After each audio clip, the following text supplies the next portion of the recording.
Jenderal Soedirman, sebagai seorang tokoh militer yang legendaris dalam sejarah Indonesia, dikenal karena keberaniannya dan taktik gerilya yang luar biasa dalam memimpin perjuangan melawan Belanda.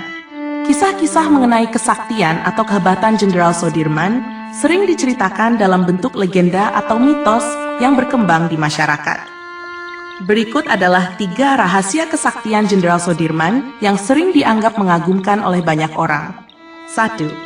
Ketahanan fisik yang luar biasa. Salah satu hal yang membuat Soedirman dianggap sakti adalah ketahanan fisiknya. Meskipun ia menderita penyakit TBC yang parah, meskipun dalam kondisi sakit parah dan harus berbaring di atas tandu, ia tetap mampu memimpin perang gerilya melawan Belanda selama berbulan-bulan. Ketahanan fisik dan semangat perjuangannya yang tinggi membuatnya seolah-olah memiliki kesaktian yang luar biasa, karena tak banyak orang yang mampu bertahan dalam kondisi seperti itu. 2. Taktik gerilya yang cerdas. Jenderal Soedirman dikenal sebagai ahli-ahli dalam strategi gerilya. Ia mampu memanfaatkan kekuatan kecil dengan bijak dan membuat pasukan Belanda kewalahan. Dalam kondisi pasukan yang terbatas dan senjata yang sederhana, Soedirman mampu memimpin serangan yang tak terduga, menghilang ke hutan, dan menyergap musuh dengan tepat. Kecerdikan dan kemampuannya dalam memimpin gerilya ini sering dianggap sebagai bentuk kesaktian dalam seni militer. 3. Keberanian dan karisma yang luar biasa. Selain keahlian taktis, banyak yang menganggap bahwa Jenderal Soedirman memiliki karisma yang kuat dan moral yang tak tergoyahkan. Keberaniannya dalam menghadapi musuh, walaupun dalam kondisi sakit, serta kemampuannya untuk tetap membangkitkan semangat pasukan di sekitarnya, membuatnya dianggap sebagai sosok sakti yang tidak bisa dikalahkan oleh kekuatan fisik saja.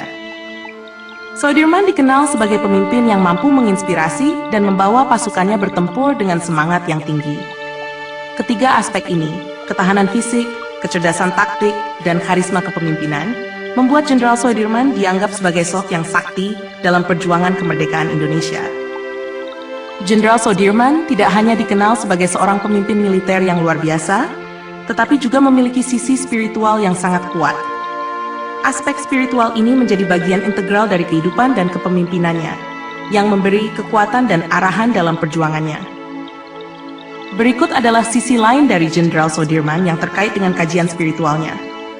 1. Kedisiplinan agama yang tinggi. Jenderal Soedirman adalah seorang Muslim yang taat. Ia dikenal sangat disiplin dalam menjalankan ibadahnya, termasuk syalat 5 waktu, bahkan di tengah kondisi perang dan gerilya. Meskipun dalam keadaan sakit parah, Soedirman tetap berusaha menjalankan kewajiban agamanya. Keteguhan dalam menjalankan ajaran agama ini memberi kekuatan mental dan spiritual yang luar biasa baginya, dan dianggap sebagai salah satu sumber kekuatan pribadinya dalam menghadapi berbagai tantangan. 2. Keyakinan pada kekuatan doa. Soedirman meyakini bahwa kekuatan doa adalah salah satu senjata paling ampuh dalam menghadapi situasi sulit. Banyak kisah yang menyebutkan bahwa ia sering berdoa sebelum dan selama menjalankan operasi militer.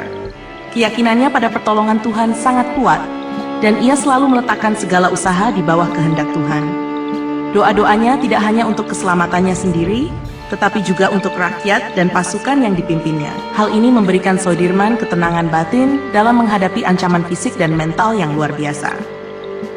3. Kehidupan sederhana dan zuhud.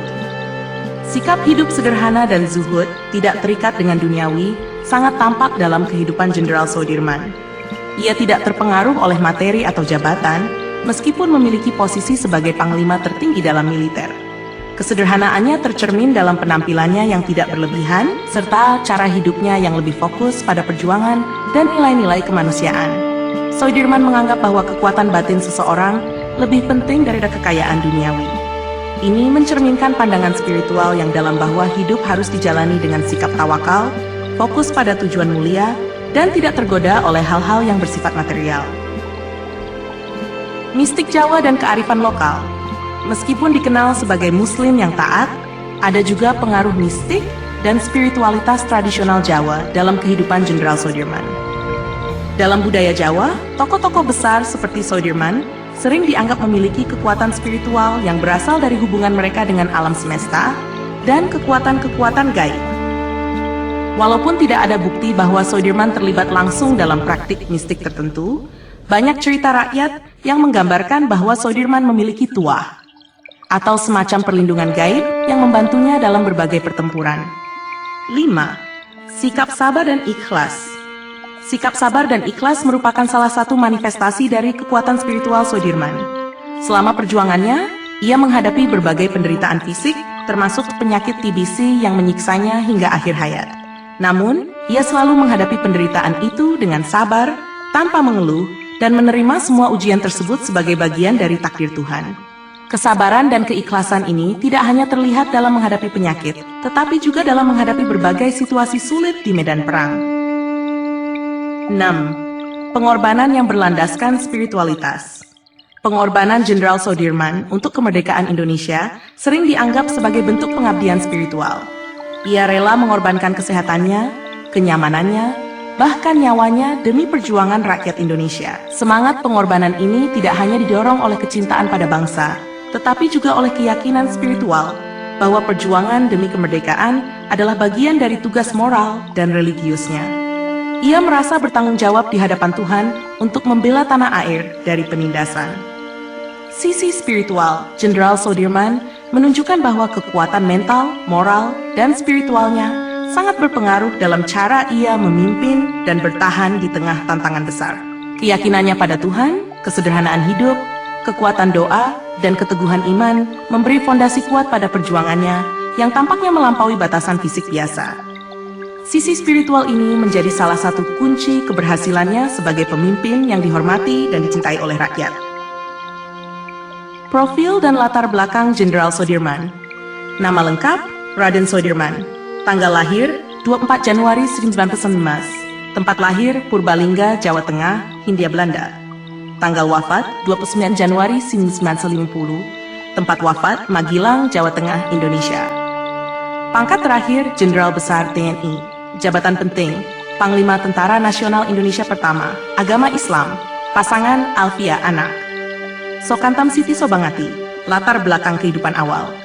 Jenderal Soedirman lahir di Purbalingga, Jawa Tengah, dari keluarga yang sederhana namun memiliki kedudukan terhormat di lingkungan masyarakat Jawa. Ayah kandungnya bernama Karsid Kartawiraji dan ibunya adalah Siem. Soedirman diadopsi oleh pamannya, Raden Cokro Sunaryo, yang merupakan pejabat lokal. Meskipun berasal dari keluarga yang tidak kaya, Soedirman mendapatkan pendidikan formal di Hollands Inlandse School, dan kemudian melanjutkan ke MULO, Meer Uitgebreid Lager Onderwijs, sekolah menengah untuk pribumi pada masa penjajahan Belanda. Selain itu, ia juga belajar di Taman Siswa, sebuah lembaga pendidikan yang didirikan oleh Ki Hajar Dewantara, yang menekankan pendidikan berbasis nilai-nilai nasionalisme.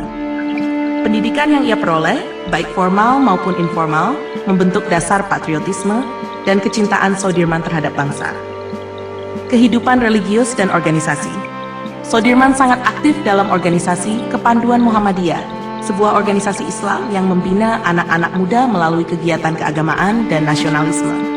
Disinilah Soedirman mulai menunjukkan bakat kepemimpinannya dan keteguhannya dalam menjalankan ajaran agama Islam. Dalam Muhammadiyah, ia diangkat menjadi guru dan kemudian kepala sekolah di Cilacap, menunjukkan perannya yang semakin signifikan dalam komunitas Islam dan pendidikan. Soedirman mulai terjun ke dunia militer pada masa pendudukan Jepang. Ia bergabung dengan PETA, Pembelata Air, sebuah organisasi militer bentukan Jepang yang melatih para pemuda Indonesia untuk mempertahankan wilayah Hindia Belanda dari sekutu. Dalam PETA, Soedirman menunjukkan bakat militernya dan berhasil mendapatkan kepercayaan dari rekan-rekannya. Di PETA, ia mencapai pangkat Daidanso, Komandan Batalion. Setelah proklamasi kemerdekaan Indonesia pada 11 Agustus 1945, Soedirman berperan penting dalam pembentukan Tentara Nasional. Pada bulan November 1945, dalam pertempuran Ambarawa, Soedirman memimpin pasukan Indonesia melawan tentara sekutu yang didukung oleh Belanda. Berkat taktik militernya yang cerdas, Soedirman memenangkan pertempuran ini dan memperoleh reputasi sebagai seorang komandan yang handal. Atas keberhasilannya ini, ia diangkat sebagai Panglima Besar Tentara Nasional Indonesia pada usia yang relatif muda. Perjuangan melawan Belanda. Salah satu fase terpenting dalam karier militer Jenderal Soedirman adalah ketika ia memimpin perang gerilya melawan Belanda selama agresi militer Belanda II pada Desember 1948. Saat itu, pemerintah Indonesia terpaksa mengungsi, dan Belanda berusaha merebut kembali wilayah Indonesia. Meskipun dalam kondisi sakit parah karena TBC, Soedirman tetap turun ke medan perang. Ia memimpin perang gerilya dengan strategi yang cerdas, berkeliling Jawa Tengah dan Jawa Timur, sambil terus memberi perlawanan kepada Belanda. Keputusan Soedirman untuk berperang gerilya, meski dalam kondisi sakit, menunjukkan keteguhannya dalam memperjuangkan kemerdekaan Indonesia.